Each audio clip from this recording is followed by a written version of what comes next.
Hello everyone and welcome back to GSA. To how accessible this game is going to be. It's actually going to be on Switch. It's now, I believe, working correctly and ready to go and happy to go on Switch and on PlayStation and on Xbox and then of course on Steam, which you can get it wishlisted today. So if we look at what we're looking at today for our races, this is showing the top 32 only, but we have a couple of top 64 races first. Like I said, we've got Unsm1le and Gill to first, followed by what should have been Pidgeot versus Symphatic, but unfortunately Symphatic has dropped out, so Pidgeot will get a free pass into that top 32, where we'll see the winner of this game versus Pidgeot to earn their spot in the top 16. After that, we've got Alternerd and Faruma, so that could be quite good fun as well. So we are of course going to be here together for like the next 5 hours, 6 hours or so, just running through these games, getting closer and closer to finding who is the best Aeon player before it's even released. This is a first chance for us to really look at this game and see what people can get done with this game. I, for one, am very excited. So, talking about this tournament, what we've got is a very simple setup. They'll both be given a level, and as you can see, we are looking at Sector 2 Level 1. And they'll be given 10 minutes to find their route, define their route, and then maximize their time efficiency. So immediately you can see the gimmick of this game here, which is of course the warp knife, as we've been calling it, or warp dagger. You can throw this knife / dagger and then teleport your character to it, and that's how you really get through the levels. You can also swing your sword and slide as well, but the primary movement and primary speed comes from how you use that knife and how you get yourself around the map. So as you can see, they've made their way to the exit on both sides at the moment, and now it's just how can they get there faster? What is the optimum route? And that's why it's so interesting to have this 10-minute time. We can see them first decide what route they're going to go for. You can immediately see there Unsm1le throwing his knife up, and then leaving the level, but he threw his knife up first to go and explore that way, whereas Gill is looking at the middle route, although they're now looking quite similar. So what will happen is they'll both find the route they want to use, and then they'll spend the rest of the time refining that movement, shaving off frame by frame. And that is how close it gets in these games. We've had games where there has literally been less than 0.1 of a second between the two times.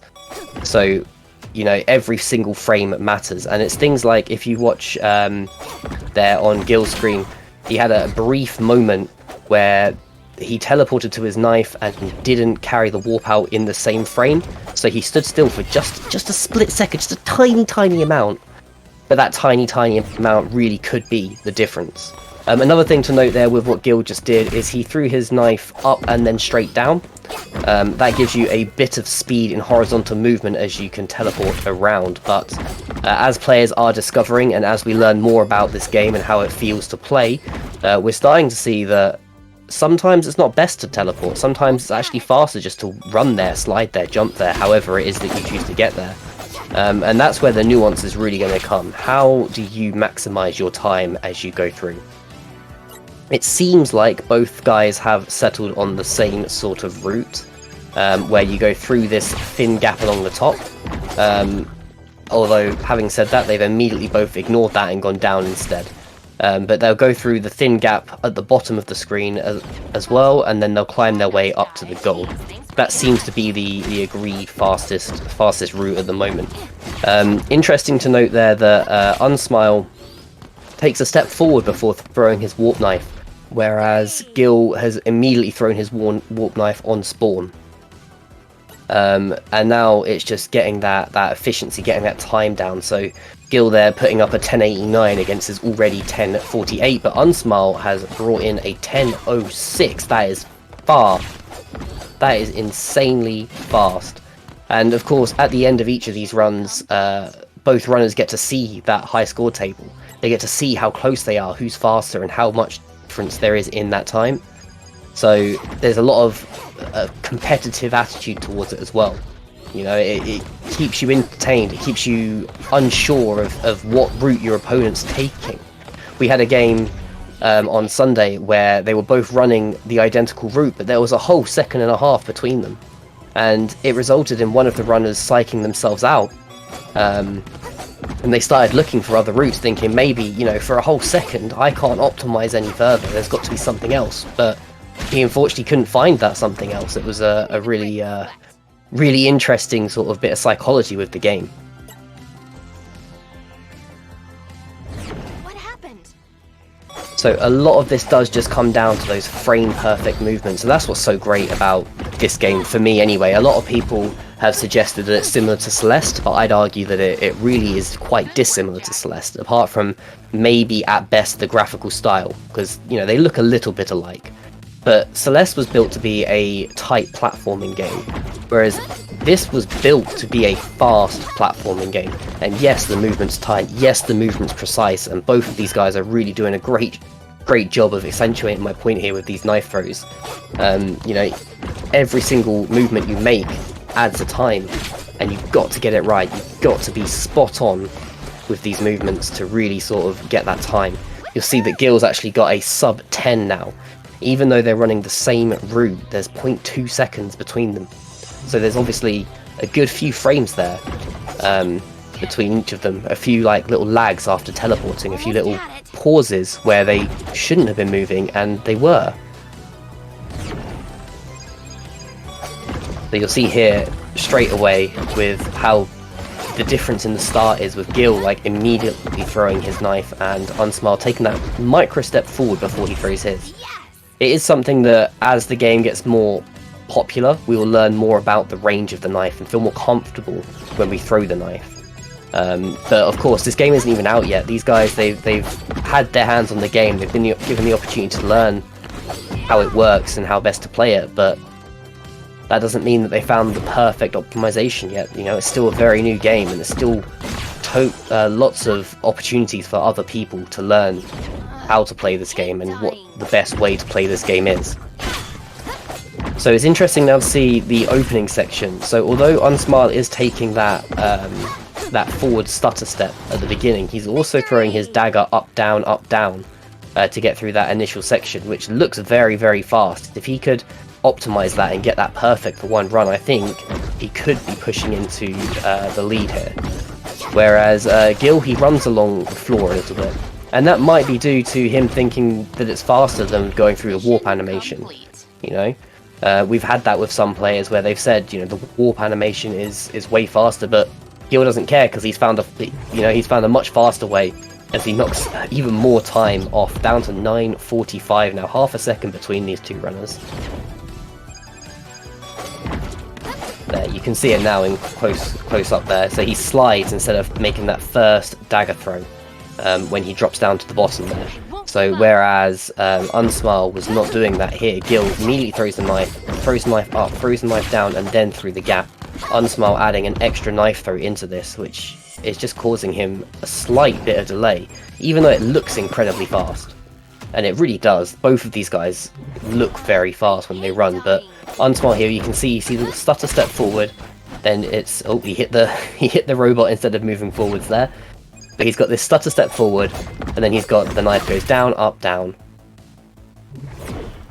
If we get to that stage again, he's suddenly having problems with this robot here, where, you know, it looks like he's dying in the same way over and over again. But the thing is he's moving so quickly, he's really rushing that knife, and the inputs as well, which makes it very easy to make mistakes like this. You know, like there, he threw the knife backwards because he was pushing buttons so quickly that either his brain or the controller itself couldn't pick it up. And this is maybe our opportunity to compare which controller is best. I know for a fact that when I played it, I used my PlayStation 4 controller, with Steam, that is. But I know I've spoken to some of the racers, and one of them said they use a keyboard with different bound keys, and 912 from Unsm1le there, definitely proving that his up-down dagger technique is faster than sliding along the bottom.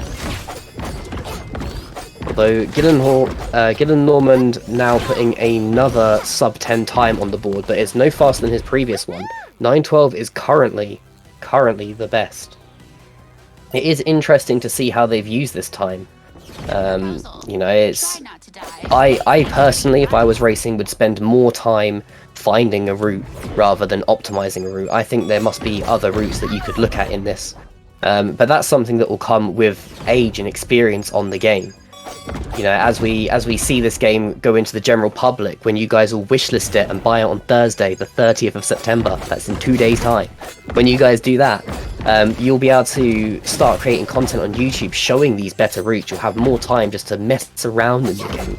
You see, the issue is these guys, they're in this tournament setting, so they find what feels like the fastest or best route available to them, and then they just have to optimize it. And it looks like they both settled on the same route, so maybe this is the fastest route for this section, but you don't know, in 2 months' time, someone might find some weird loop where, I don't know, they go over the top through the tiny gap and throw it as they drop down through the next gap, and it works out faster than what these guys are doing. That's all stuff that will happen as we get more experience with the game and our players get more mature. But Unsm1le has now put a whole additional couple of microseconds on Gil. He's got it below 9 seconds, 8.77.